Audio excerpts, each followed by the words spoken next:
আল্লাহর কসম করে বলি, যে সমস্ত নারীরা স্বামীকে অভিশাপ দেয়, ও মরে গেলেই বাঁচতাম, ওরে ছেড়ে দিলি বাঁচতাম, ওর পালে এসে শান্তি হলো না, আমার কপালে সুখ হলো না, বড়া পড়া মরে না কেন, বড়া পড়ার সংসারে এসে সুখ হলো না, এই হারামজাদার সংসারে এসে সুখ হলো না, আল্লাহর কসম করে বলি, যে সমস্ত নারীরা স্বামীকে অভিশাপ দিবে, ইয়াউমেল কিয়ামতের ময়দানে বিনা হিসাবে তারা জাহান্নামে প্রবেশ করবে। জোরে বলেন আল্লাহু আকবার।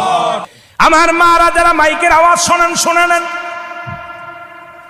যত আপনার নামাজ, আপনার রোজা, আপনার হজ সব কিছু বরবাদ হয়ে যাবে যারা স্বামীকে লানত করবেন, স্বামীকে যারা অভিশাপ করবেন, স্বামীর বিরুদ্ধে অভিযোগ করবেন, স্বামীর প্রশংসা করবেন। আল্লাহর দরবারে আপনি নেকি পাবেন, আল্লাহর দরবারে নফল বন্দেগি পাবেন। সারা রাত পরে আপনি ইবাদত করেছেন, আর একবার বলেন, আপনার মার কাছে বলেন, বোনের কাছে বলেন, ভাইয়ের কাছে বলেন, ভাইরে তোমার দুলোবাইটা কত সুন্দর, উনি ফরেজগার মানুষ, নামাজি মানুষ, আমাকে ভালোবাসে।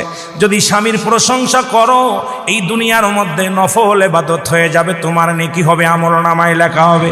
নবীজি বলছে, অধিকাংশ মহিলারা ওই কিয়ামতের ময়দানে ওই জাহান্নামী অধিবাসী হয়েছে যারা স্বামীর লানতকারী। জোরে জোরে চিল্লায়া বলা যাবে না আল্লাহু আকবার।